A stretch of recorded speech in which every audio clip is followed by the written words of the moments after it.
Bismillahirrahmanirrahim. Assalamualaikum warahmatullahi wabarakatuh. Alhamdulillahi rabbil alamin. Wassalatu wassalamu ala asrofil anbiya'i wal mursalin wa ala alihi wa ashabihi wa barik wassalim ajma'in. Amma ba'du. Alhamdulillah, itulah kalimat yang tidak pernah terputus dari saya atau bagi orang-orang yang lebih beriman kepada Allah itu tidak akan hanya cukup mengatakan alhamdulillah saja.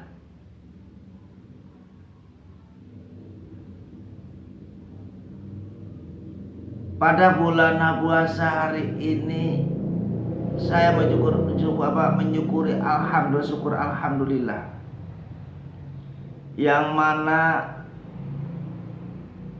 umur 1 tahun dari 1 tahun bulan puasa kemarin hingga bulan puasa sekarang itu ketemu.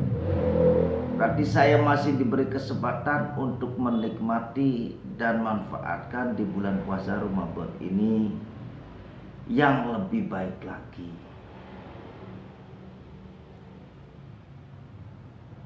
Alhamdulillah, mari kita bersama-sama belajar menyukuri apa yang Allah berikan kepada kita.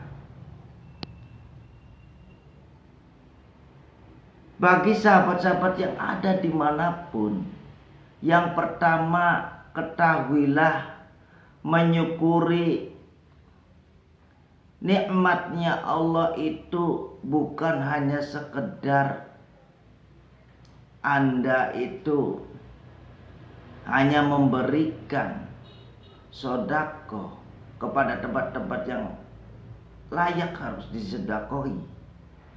Tapi ketahuilah,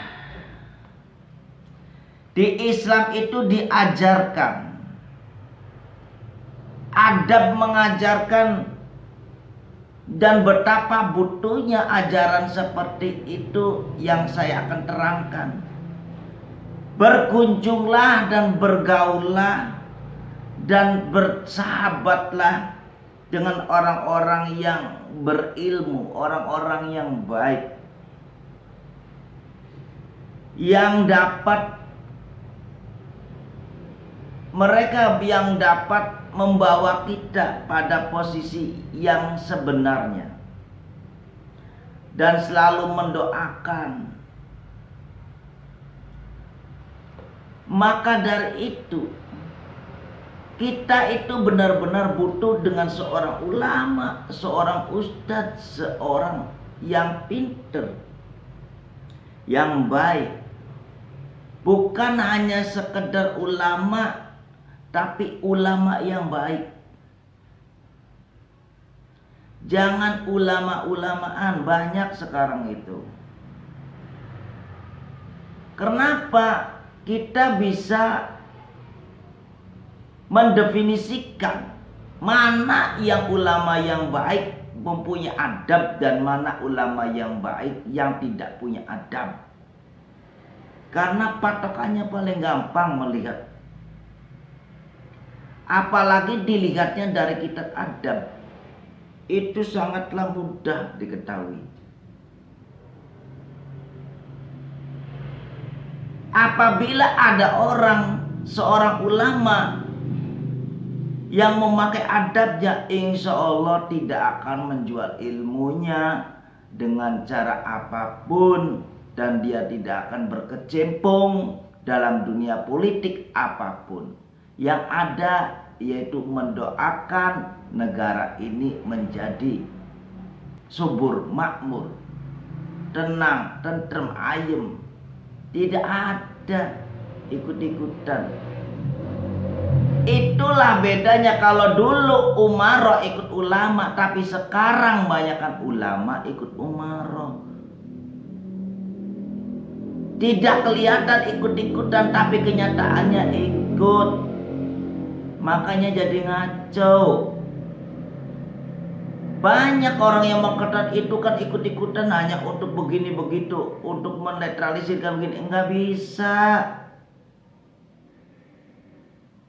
Babnya dunia itu nggak bisa dicampur baur dengan tentang hal yang sifatnya mendekatkan diri dengan Allah, itu susah. Apalagi saya yang mempunyai pengetahuan awam.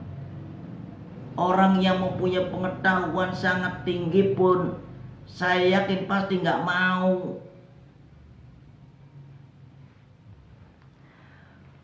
Maka dianjurkan kita sebagai orang yang bodoh, orang yang nggak ngerti apa-apa, dianjurkan mengunjungi orang-orang yang berilmu, yang mau mengajarkan ilmunya dengan konsisten, mau memberikan ilmunya kepada orang-orang yang mau, dan memberikannya dengan ikhlas. Karena itulah kita akan mendapatkan kerinduan dengan orang-orang seperti itu.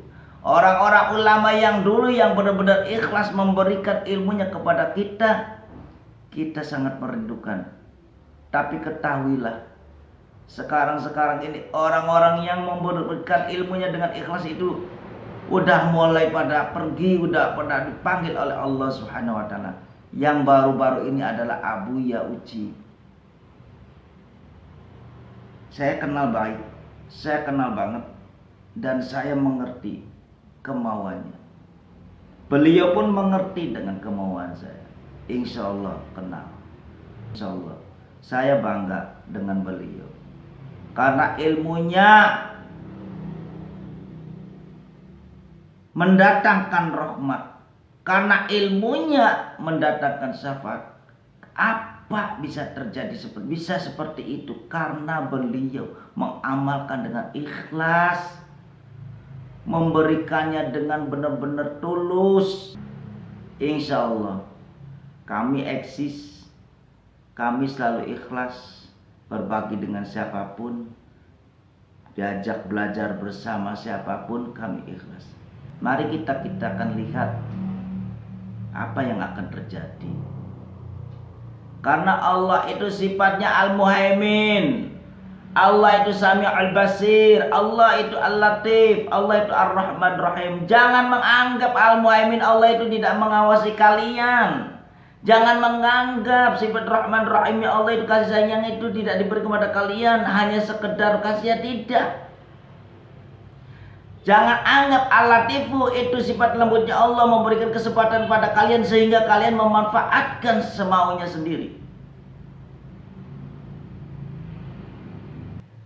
Jangan dianggap Allah itu tuli, Allah itu butek, Allah itu tidak mengawasi, Allah itu tidak bisa apa-apa. Ingat, Allah itu Al-Latifu itu sifatnya Allah lembut. Arti daripada lembut itu, Allah selalu memberi kesempatan untuk orang-orang yang mau berbuat baik di saat orang itu menyadari, di saat orang itu menjalani kebodohan atau kejahatan atau kezaliman, dan diberi kesempatan untuk berbuat baik, yaitu bertobat. Tapi jangan coba-coba kalau sudah waktunya Anda sehebat apapun, segede apapun pangkatnya, maka hancurlah. Karena apa? Karena Allah itu mempunyai sifat Al-Jabbar Al-Muqiddu. Kudrat iradatnya Allah tidak ada yang bisa menyamai. Innama amruhu idza arada syai'an ayaqula lahu fayakun. Itulah jaiznya Allah. Di dalam jaiz itu ada sifat kudrat dan iradat, kuasa dan menghendaki. Mau apa Allah, terserah Allah. Mau menghancurkan kalian bisa saja dalam waktu sedetik. Tapi Al-Latifnya Allah itulah yang menjawab, selalu memberi kesempatan. Sampai kapan? Tapi tiba waktunya, jangan tanya, kamu atau kita semua akan digulung. Nggak ada artinya. Semoga keterangan ini bermanfaat dan kita belajar memperbaiki. Kesempatan di bulan puasa ini sangat luar biasa. Maka ketahuilah, Allah menyuruh kita itu untuk mendekatkan diri dengan seorang ulama-ulama yang konsisten memberikan ilmunya dengan ikhlas, dan memberikan ikhlasnya itu dengan tidak ada maksud apa-apa, sehingga kita akan jadi mengerti tentang Allah, mengerti tentang baginda Rasulullah, mengerti dengan amalia yang baik. Itu manfaat daripada maksudnya. Maka saya ingatkan lagi, ayo kita belajar bersama dan terus kita belajar. Mari kita estafet. Mungkin kita saat ini yang harus kita bergerak, karena perjuangannya baginda Rasulullah Sallallahu Alaihi Wasallam itu terus harus kita pertahankan, sehingga banyak orang yang mendapatkan manfaat dari perjuangannya baginda Rasulullah. Kita ini hanya sekedar menyampaikan apa yang harus disampaikan. Kalau memang itu benar ya kita katakan benar, kalau memang itu salah jangan kita katakan sesuatu yang dianggap kita itu salah, itu dianggap kita benar, jangan. Mari kita fokus memberikan yang terbaik atas tanda terima kasihnya kita kepada Allah, atas tanda terima kasihnya kita pada perjuangannya baginda Rasulullah. Maka dari itulah, ayo sama-sama kita belajar bagaimana menghilangkan kebodohan untuk menjadi yang lebih baik lagi. Saya akhir saja. Wassalamualaikum warahmatullahi wabarakatuh.